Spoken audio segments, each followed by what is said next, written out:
Good evening, Abel Sanchez. How are you, Anthony? I'm good. How are you? I'm doing very good. Thank you. Thank you so much for talking to Bayloric TV. It's a pleasure. Okay, let's get straight down to business. You know I'm not a man that minces my words, and I know you're a straight talking man. There's a lot of talk going on through the papers. There's a lot of talk going through the media. So the first question, obviously you're the trainer of Gennady Golovkin. The first question is, what's going on between Carl Froch and Gennady Golovkin?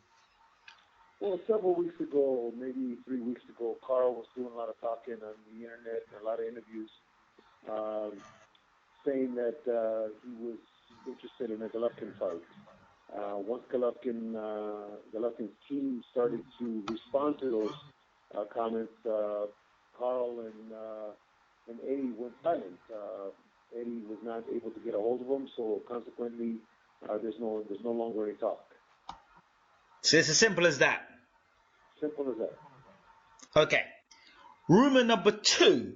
I heard this is the second rumor, which is that Gennady Golovkin is actually in training at the moment, or preparing to train to fight Floyd Mayweather, and he's preparing to get himself down to light middleweight.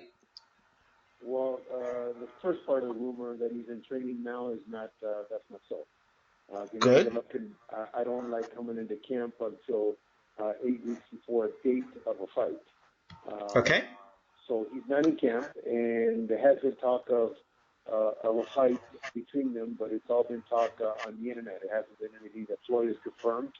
Obviously, Gennady has stated that a Floyd fight is his dream fight, but it's up to Floyd to confirm that he's interested or not interested in Cotto. And I believe Floyd has mentioned Kareem Mayfield and Andre Girdle as possible opponents for his September 12th date. But if Golovkin fight is made or talked or more talked about, is a possibility, and I will sure bring Golovkin in and start to shed the weight to get down to 154. Okay.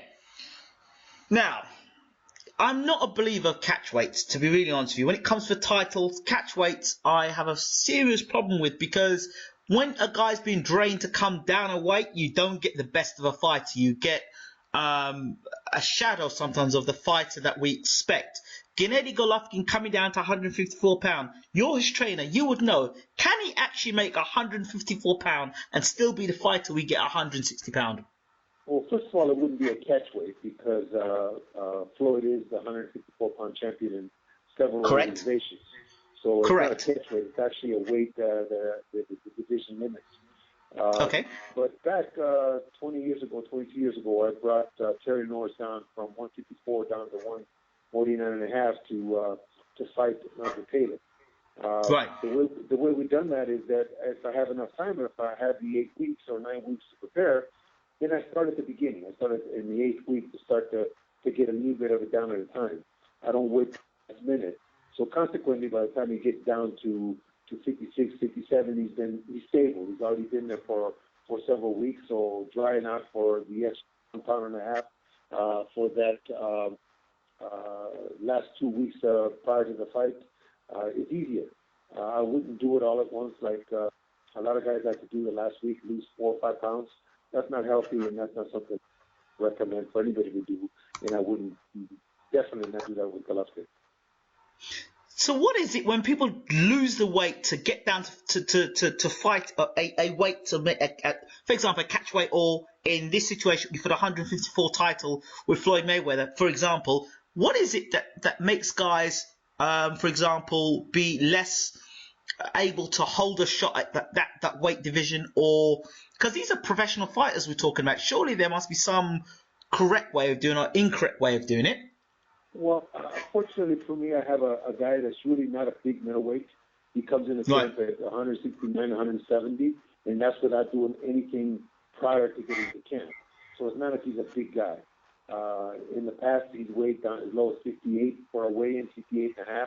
So another 4 pounds means that I would just have to start earlier and just make sure that the diet is correct, a lot more protein, obviously, and less of the carbs and less of the fats and less of the things that he loves to eat. But it's just a matter of a little bit at a time. if I have 8 weeks and I make him lose a half a pound every day, let's just say, in a month he's going to lose 15 pounds. So it's just a matter of just controlling how much he loses every day and not waiting for a big day, but just a little bit at a time. Okay, that's great stuff, and that's good for boxing fans to hear that coming from experienced trainers such as yourself. Now, if you remember the last time we did an interview together, we had a conversation along the lines of, you know, Gennady's very good, but from what I'm seeing of him, he seems to be getting hit more and more often. Your response to me was, if it's not broke, don't fix it. Do you still hold to that belief system, or has that changed somewhat since the Willie Monroe fight? No, it hasn't changed, but I'm going to tell you this. For the Monroe fight, Golovkin, or Monroe's percentage in 6 rounds of hitting Golovkin was 29% of his punches thrown that landed. Right. Andre Ward, and Monroe now, mind you, is the guy that very active fighter, Boxino winner. He's beaten some very good fighters. He was rated number 2 by the organization WBA that the Gennady represents. Now, okay. Andre Ward just fought several weeks ago or last week, and fought a guy named Paul Smith, who was not rated anywhere near as well as Monroe, not near the fighter that Monroe was. Yet, if you look at CompuBox, Andre Ward got hit with 18% of the punches that Smith do in 9 rounds. So you're talking about 10% difference there. So, but when you have a fighter like Golovkin, who's a face-first aggressive fighter, it's going to appear that he gets hit with more shots because the shots that he does get hit with is what is coming in. Now, if you look at CompuBox and look at the top 10 guys defensively, Golovkin is among the top 3. When you talk about Rigondeaux, you're talking about Mayweather, you're talking about Canelo, you're talking about Andre Ward, you're talking about all these guys. I think his average is like 23% that he gets hit by the opponent.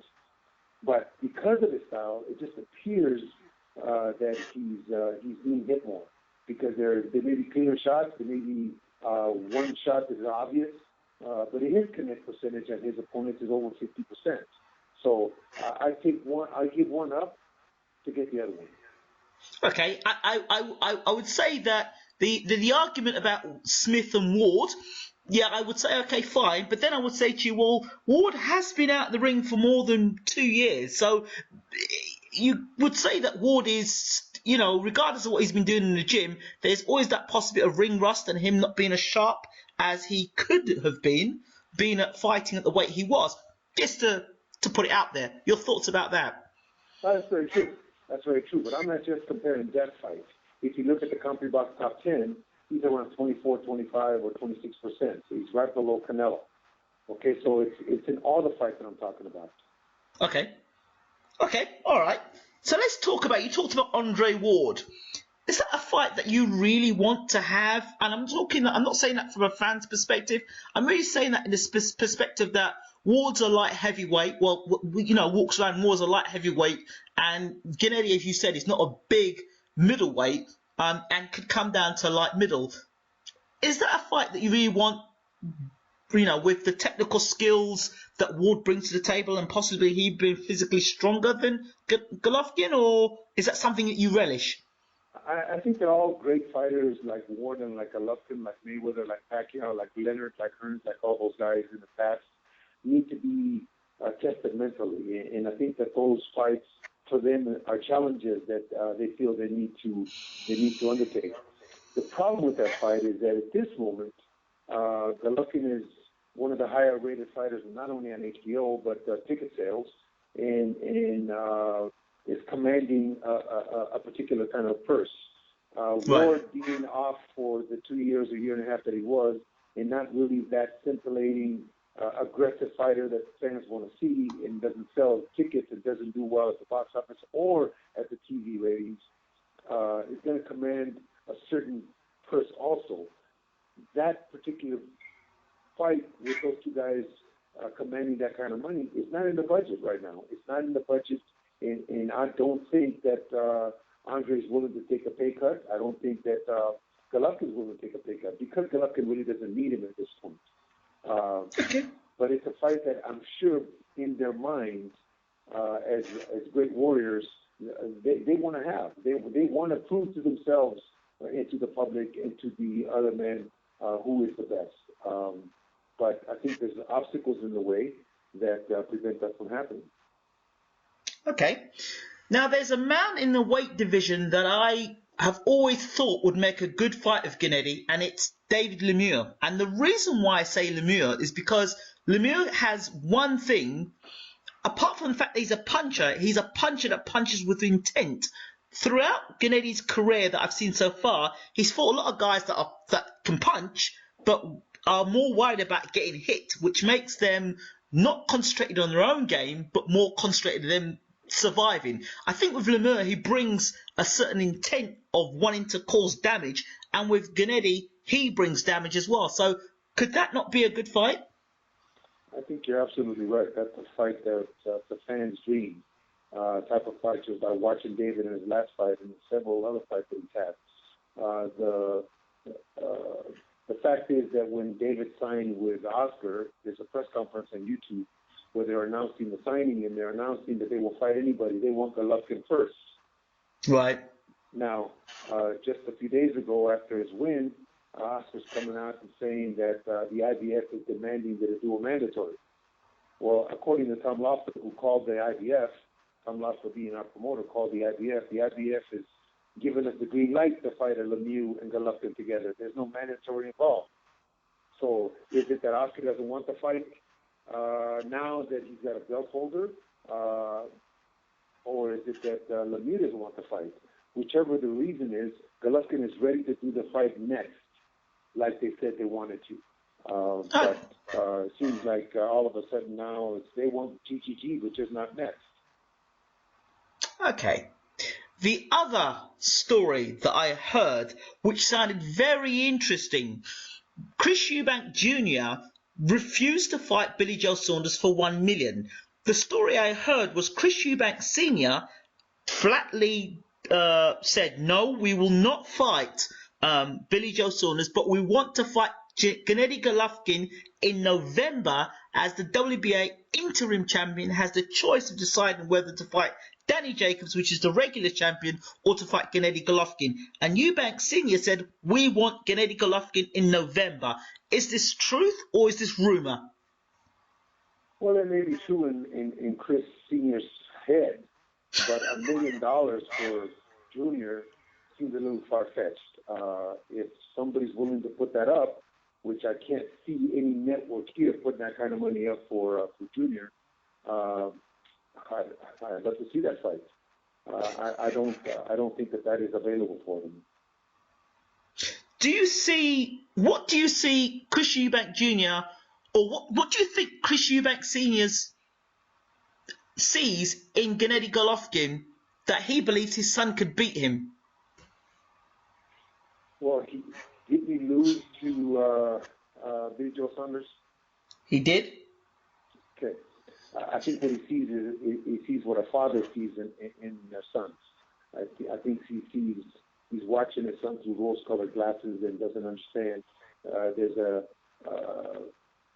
different level in Golovkin from his son right now. I'm not saying his son's not going to develop into the kind of fighter maybe that dad was, but at this moment his son's not ready for that next level, as he proved against Billy Joe Saunders. So how do you see a fight between GGG and Eubank Jr. going? Should that fight, if his father was pushing it for November, how would you see that fight going? And how would you tackle someone like Chris Eubank Jr.? I think Chris puts up a great fight for the first 3 or 4 rounds, but once Golovkin zeroes in, then it's a unmerciful beating, and his father would have to step in and stop the fight if he was smart. Okay. Another fighter that Miguel Cotto. Now, for me, I think Miguel Cotto, if you look at the history of the middleweight division, which I know you know very well, is making a mockery of the middleweight division, taking a fighter like Daniel Gill and boiling him down to under the middleweight limit. Now, what's your perception of Miguel Cotto as a middleweight and being WBC middleweight champion of the world? Well, first of all, we, the GGG team, have great respect for what Miguel has accomplished. Yes. He's been a great warrior. He's been a great fighter. He won the middleweight title and is disrespecting the belt, the middleweights of all time and the middleweights of the past by not complying with the agreements he made with the WBC first, and two, by asking for catchweights for the middleweights fighting for a middleweight title. If he doesn't want to be a middleweight champion, then just give up the belt. Golvokin is not looking to fight Cotto. Golvokin is looking to unify the belts and get all the belts, and the WBC belt, whether it be Cotto or somebody else, is what he's after. Unfortunately, Miguel, in his mind, maybe feels that he's doing something right. I don't think the public sees that, but he won the title. He made history. Now, if he's not going to defend it, give it up. Right. I mean, he could fight Canelo at light middleweight, clearly. Oh, yes. I think that that's a great fight at light middleweight. They're both. I think Canelo will eventually grow into a middleweight. I think he's still young. He's growing. But right now, he's a very good junior middleweight, and I think it's a great fight. Whatever weight they fight at, it's a great fight. It's just the belt concerns. He's making a mockery of it, and I don't think that's fair to the fighters that have worked hard, as Chris Eubank and as Billy Joe Saunders and as Golvokin and as Danny Jacobs, to get the opportunity to fight for the full belt. I think Miguel's keeping them from that. I think he's holding the belt hostage. Okay. Do you see Danny Jacobs and GGG fighting, or is that just something that is not going to happen? You know, I, as a coach, have a lot of respect for Danny Jacobs in the way he talks. Because Danny Jacobs, several years ago, maybe a year and a half ago, when he won the belt, clearly expressed that he felt that he wasn't ready for the top-level middleweights yet. He felt that he hadn't fought a 12-round fight. He felt that he didn't have that under his belt, and he felt that he needed seasoning. And he felt he wasn't ready. I think that he's getting there. I hope that they hold him off a little bit longer and he gets 3 or 4 more good fights against good fighters. And then I think it'd be a great fight with Golvokin. He's a great talent, and he understands where he's at. So I hope that his brain trust holds him off, like I said, a couple, 3 more fights. Andy Lee, WBO champion. Andy has a history with Golvokin from the amateurs. Golvokin beat him in the amateurs in a very good fight. Andy Lee being a world champion now, I'm sure has improved not only physically but mentally. I think Booth has got him doing things that I don't think Andy thought he could do. We look forward to a fight with Andy Lee. He's very dangerous. The right hook seems to be an equalizer that he's been able to use against everybody that's gone up against it. But Andy is a fight that we're looking forward to doing sometime in 2016, we hope. Okay. Career-defining fight. What is the fight? Because you look at Gennady Golovkin's record, yeah, he's beaten the guys he's put in front of him, but you can't really say, right there, that's the fight that made Gennady Golovkin. What, in your mind, is that career-defining fight? If you could have a fight tomorrow, who would it be? Carl Froch. I think Carl represents everything that we like about a warrior. We as boxing fans like about a warrior. He's a guy that just there's no give up in him. He's a guy that does whatever it takes to win legally. He does things that are very unorthodox. He's got very good punching power, but most of all, he loves to win. He's always in a fight. And he's got a style that's difficult for a lot of guys. Unfortunately, we weren't in his heyday, let us say, in his prime. He's still a young man. We hope that he reconsiders or he considers it, because I think it would give fight fans the kind of fight that Froch is used to giving not only the English fans, but the worldwide fans. But surely, Abel, Froch has been out the ring for a year or so. He's 38 years old. Is that not really now... If you win the fight against Froch, people will tell you, you know what, but Froch is an old man. And if you lose the fight, you'll say, well, you know, Gennady was a hype job. Would surely not a fight against somebody like James DeGale be better, because you've got a young, big, strong super middleweight that has just won the title against Durrell? Would that not be a better fight? No, because I think Froch is a better fighter than DeGale. Really? I think that Froch at this level, not so much technically, but you're talking about a big on a big scale, on a large scale, Right. on a large stage. Froch Okay. has done all the big fights. I don't think Miguel has enough experience in that big arena to give us the kind of fight that Froch would. But now you're right, he has been off a year. But I think you kind of equal that out by saying Golvokin is a 60-pounder moving up to 68.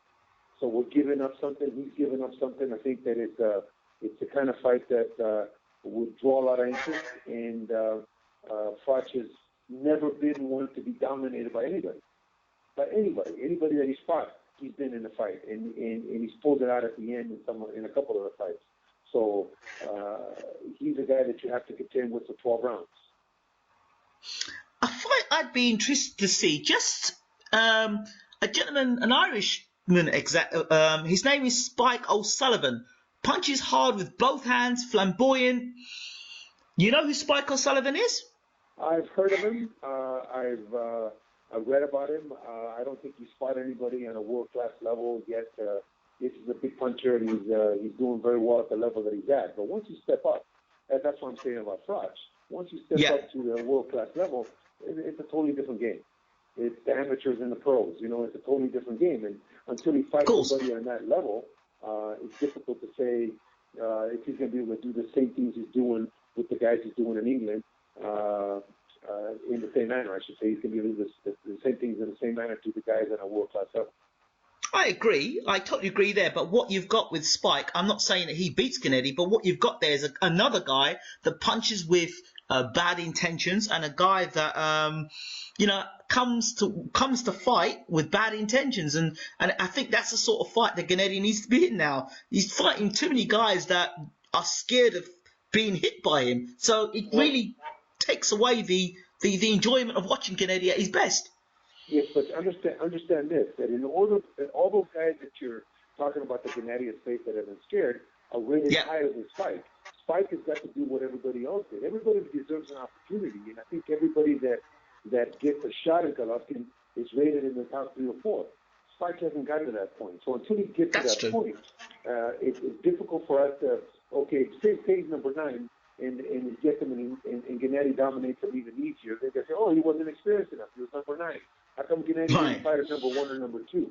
So everybody that climbs the ladder deserves an opportunity. Spike has got to climb the ladder. Until then, it's difficult to consider him because there's criticism either way. Yeah, that's true. That is true. I've got to agree. Definitely agree with that. So what is the Abel Sanchez vision for Gennady Golovkin? Are you prepared to just stick around at middleweight? And one trainer said, well, knowing the record of Abel, he'll keep Gennady at middleweight and let guys move up and move down and just keep Gennady there, clean up the middleweight division and then move up? Or are you happy to move in between the weight divisions? Okay, well, first of all, Golovkin has said that he would like to know who's who at middleweight. He'd like to unify all the titles. That being said, nobody ever asked Marvin Hagler, the great Marvin Hagler, to move up to 168 or 175. He fought Roberto Duran, a 135-pounder who moved up 2 weight divisions and fought Ray Leonard and beat Ray Leonard at welterweight. Then moved up another 2 divisions and fought the great Marvin Hagler, who wasn't a height. According to some people, Golovkin is still a height. Okay, so he moves up another 2 divisions and fights Marvin Hagler to a 15-round, 2-point decision, losing effort. And Marvin Hagler fought 3 or 4 more times at middleweight before he got beat by Ray Leonard in a controversial decision. Nobody was asking him to move up. He was allowed to unify and have guys move up. Ray Leonard moved up from 147. Thomas Hearns moved up from 147. Why are we asking Golovkin to move up? That baffles me that he's not allowed to, just like Ward was allowed to solidify and unify the titles at 168. Why isn't Golovkin allowed to do that? Why is it that he has to move up? The guys that Marvin Hagler fought, if you look at the records back, like I said, Duran was 135-pounder. Leonard was 147-pounder. Hearns was 147-pounder. Over Mejias was a guy that was undefeated but had never fought anybody. And Deforma was a guy at the tail end of his career. So why are we demanding that Golovkin move up before he finished in the middleweight division when Hagler wasn't demanded to move up. Hagler being the great middleweight of all time, and Golovkin being a height. Well, I personally would love to see Golovkin become undisputed middleweight champion and just clean up that division and say, you know what, I am the best. I've proven myself at middleweight. Now let me move up to super middleweight. That's why I kind of find it kind of odd when I heard the stories of Froch, Gennady Golovkin. I'm thinking, well, I thought that they wanted to clean up the middleweight division. To jump up to super middleweight, okay, it's a super fight for them. I can understand that, but does that not pull away from the vision of wanting to clean up the middleweight division? Yes, but understand, Anson, when I first said 3 years ago that we would fight anybody from 154 to 168, it had made financial sense. Nobody seems to remember the last part of that. Now, if we fight Carl Froch, everybody in today's market, in today's boxing, I think it's become a business, a financial business. And Absolutely. everybody's trying to maximize their earning potential. Now, we can keep fighting the middleweights and obviously make $3, $4, $5 million to fight 3 or 4 times a year, or we can fight Froch at Wembley Stadium in front of 80,000 people, or fight him at the Garden in a pay-per-view fight, which do great numbers, and then move back down to middleweight and continue the middleweight in the middleweight division. That fight would only be because it makes financial sense. Not because we want to move up to 168, but if Chavez was around, we were willing to fight Chavez because it made financial sense. That being said, it doesn't make financial sense at this moment to fight a Ward, because he doesn't. He just fought on BET the other day, on BET. So what does that tell you? Maybe the drawing power is not where it needs to be yet. Now, I'm not saying he can't be there. Maybe 3 or 4 fights down the road, he fights some credible opponents and he gets back to where he was before. Then yes, maybe that fight is a possibility. But at this moment, it has to be what's best for Gennady's career, being 33 years old and almost 34 next year. So whatever it is it's going to take for us to maximize his earning potential in the next 3 or 4 years has to be done in a manner that benefits Gennady and not nobody else. All right, and finally, because I know I've taken a lot of your time here, the Kovalev story. I mean, we spoke about it before, but can you clarify it for boxing fans again? What is the story about Kovalev and GGG when they sparred? Kovalev is developed into a great fighter.